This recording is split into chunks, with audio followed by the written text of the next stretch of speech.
Hello everyone. Today we are going to dive deep into a significant chapter in early American colonial history.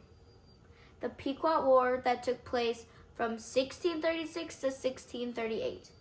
The war, though short-lived, had far-reaching consequences for both the English settlers and the Pequot people. It serves as a vivid example of how the desire for land and resources by European colonists led to the violent destruction of an indigenous tribe and fundamentally reshaped the region. My thesis: the Pequot War, 1636 to 1638, was primarily driven by the English settlers' relentless pursuit of land and resources, which led to the violent and near total destruction of the Pequot tribe. This conflict not only marked a turning point in the history of colonial expansion in New England, but also serves as a stark example of the broader devastating impact of European colonization on indigenous communities across North America. The war's brutal outcome reshaped the political, social, and economic landscape of the region, leaving lasting scars on the Pequot people and setting a precedent for the future colonial violence and dispossession of native population. Before we explore the events of the war itself, we must first understand the forces that led to the conflict.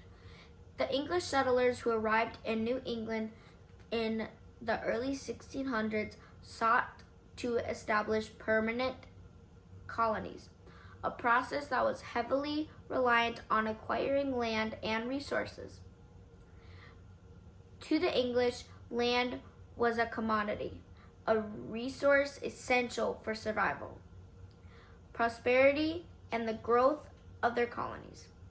Yet, these lands were already inhabited by indigenous tribes, including the Pequot, who had lived in the region for centuries.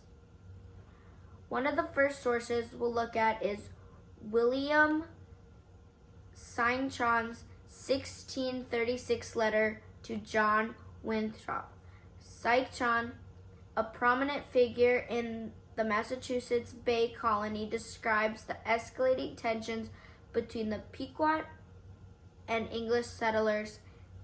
In his letter, he writes, "The Pequots have made a fierce opposition to our settlement here, not unlike the actions of wolves defending their den."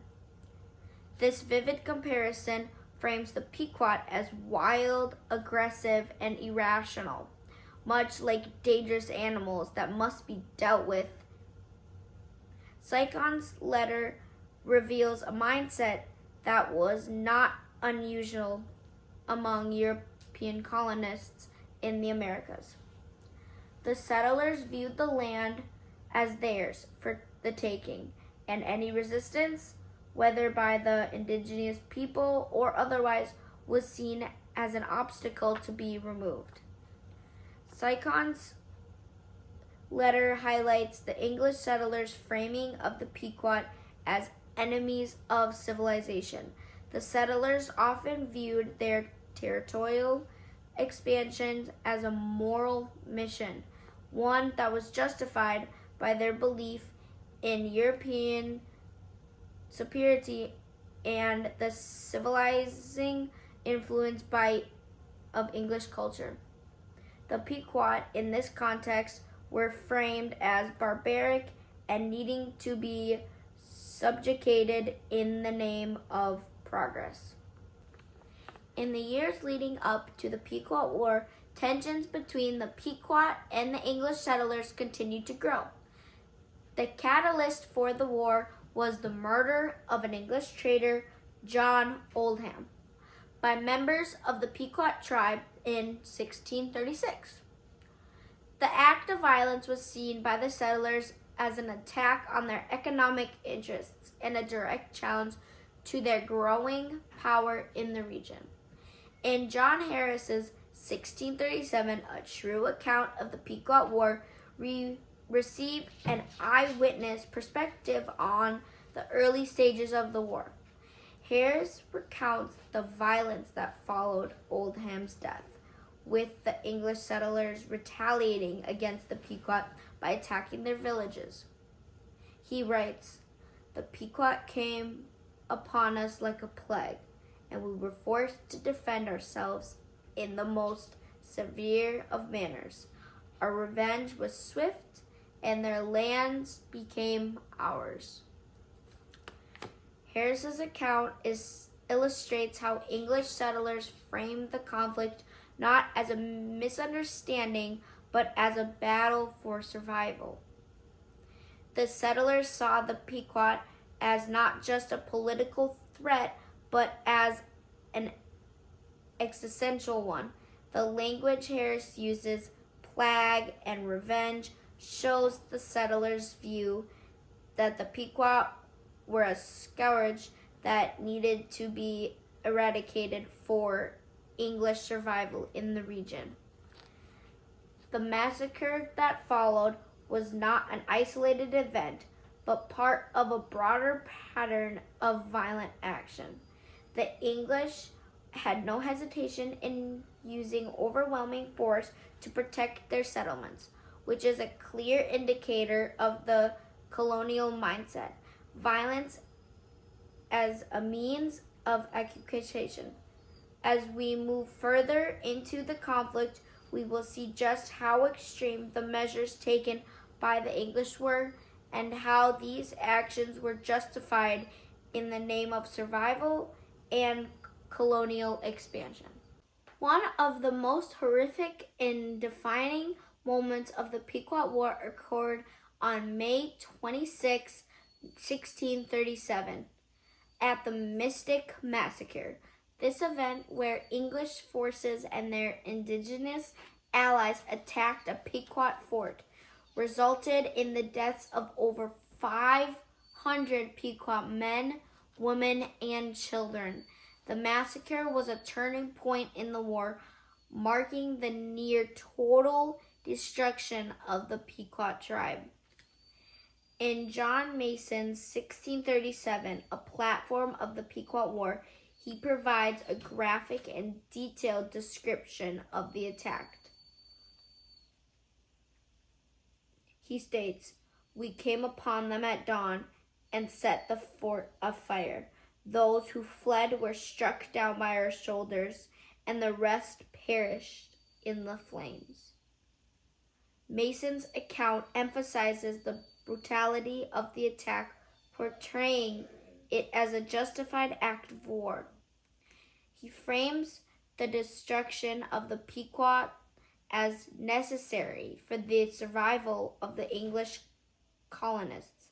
Mason's description of the flames and bloodshed is striking, underscoring the ferocity of the attack.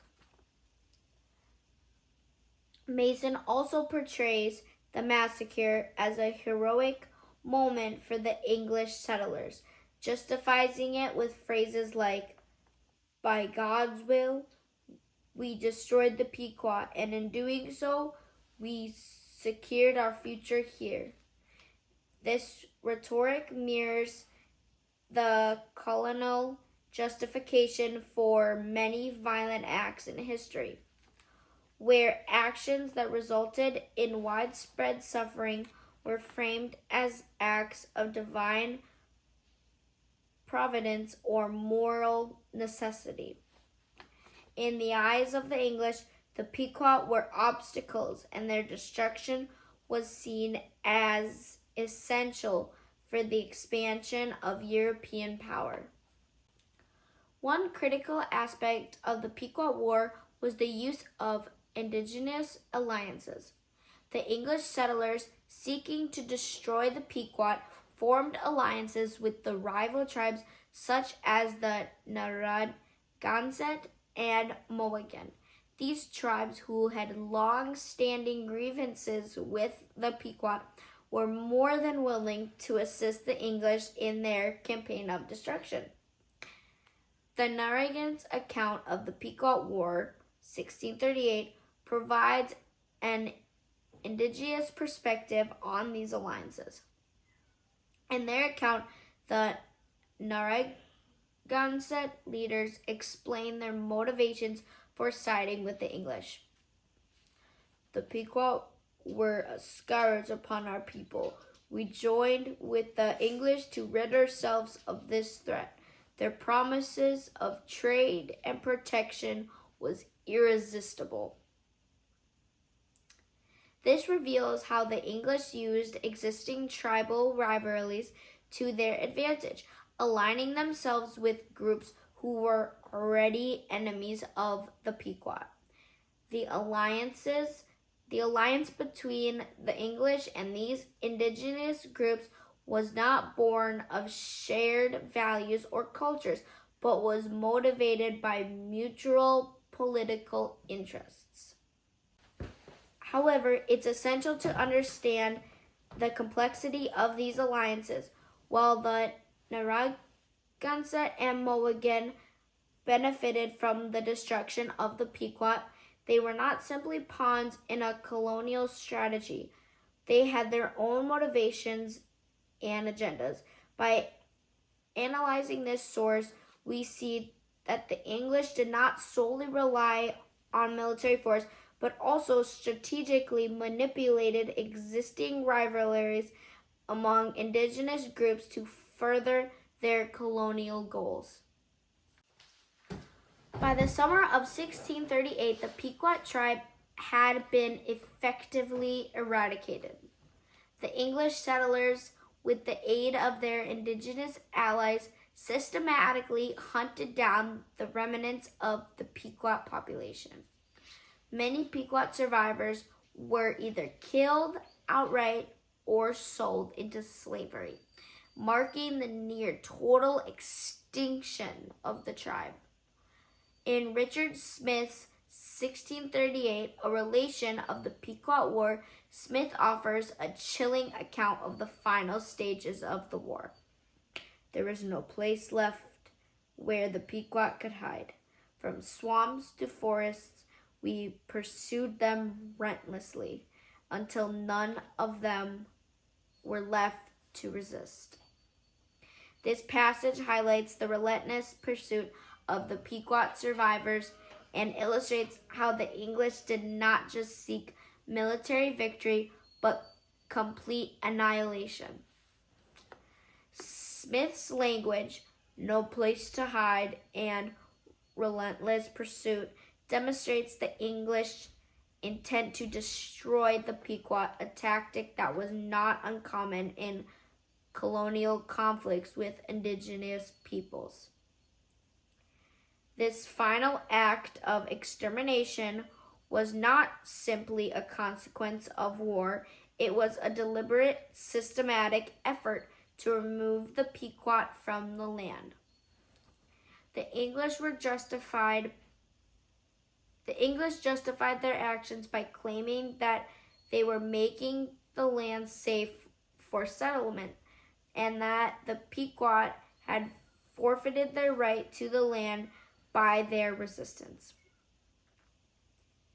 This rhetoric reveals the deep colonial mindset that viewed indigenous peoples as interlopers on land that, in the English view, was rightfully theirs.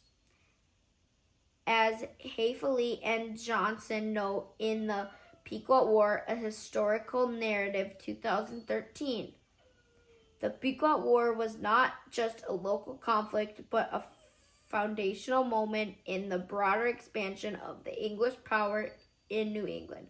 The annihilation of the Pequot cleared the way for English to secure their foothold in the region, ultimately reshaping the political dynamics of New England. This quote provides an important historical perspective, emphasizing how the Pequot War served as a key event in the broader colonial project and helped the English consolidate their power in the New World. The Pequot War marked the beginning of a profound shift in New England's colonial landscape.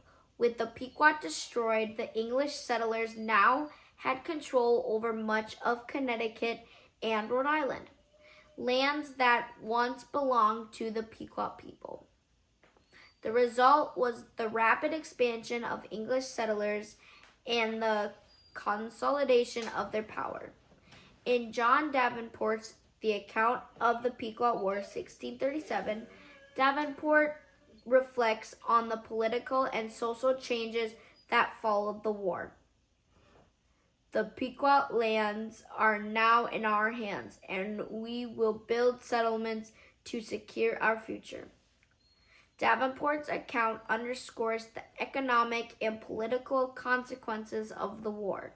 The displacement of the Pequot was not merely a victory for the English in military terms, but a victory for their colonial ambitions. By acquiring the Pequot lands, the English settlers effectively expanded their control over New England, marking the beginning of a process that would continue for centuries. The dispossession of indigenous people. The end of the war was also ushered in a new era of English dominance in the region. The Pequot were either dead or enslaved, and the land that had been theirs was now in the hands of the English. This shift in power had long-lasting repercussions for both the settlers and the indigenous communities that remained. As Davenport's account suggests, this was not just a military victory, it was the beginning of colonial dominance over the region. The Pequot War, though devastating for the Pequot, was not an isolated event in the history of colonialism. As Jill Lepore writes in The Pequot War and the Making of New England, 1999, the Pequot War set a pattern for future relations between the English and the indigenous people of New England. It was a warning of the coming destruction that would follow. Lepore argues that the Pequot War was one of the first major conflicts between European settlers and indigenous people in North America, and it set the stage for future colonial violence.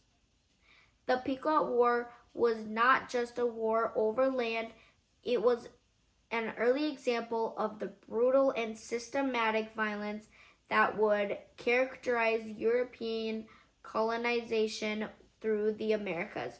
The war also serves as a reminder for the long-term impact of colonialism on indigenous communities. The Pequot, once a powerful tribe in the region, were all but erased, and their destruction opened the door for the English to expand their settlements. The pattern of violence and dispossession that we see in the Pequot War would be repeated throughout the Americas, leading to the near extermination of many indigenous people and the restructuring of entire regions. In conclusion, the Pequot War was a pivotal moment in the early history of colonial New England. Driven by a desire for land and resources, the English settlers violently destroyed the Pequot tribe, reshaping the political and social landscape of the region. Through primary sources like Mason's and Harris's accounts, we gain a first-hand look at the extreme violence and justification for colonial conquest. Secondary sources like Lepore's and Hayfele's and Johnson's work offer a broader context, showing how the Pequot War was not an isolated event, but part of a larger pattern of colonial violence and dispossession. Ultimately, The Pequot War is a clear example of the destructive impact of colonialism on indigenous communities, an impact that continues to resonate in the Americas to this day. Thank you for your attention. Hello, everyone. Today, we are going to dive deep into a significant chapter in early American colonial history, the Pequot War that took place from 1636 to 1638. The war, though short-lived, had far-reaching consequences for both the English settlers and the Pequot people.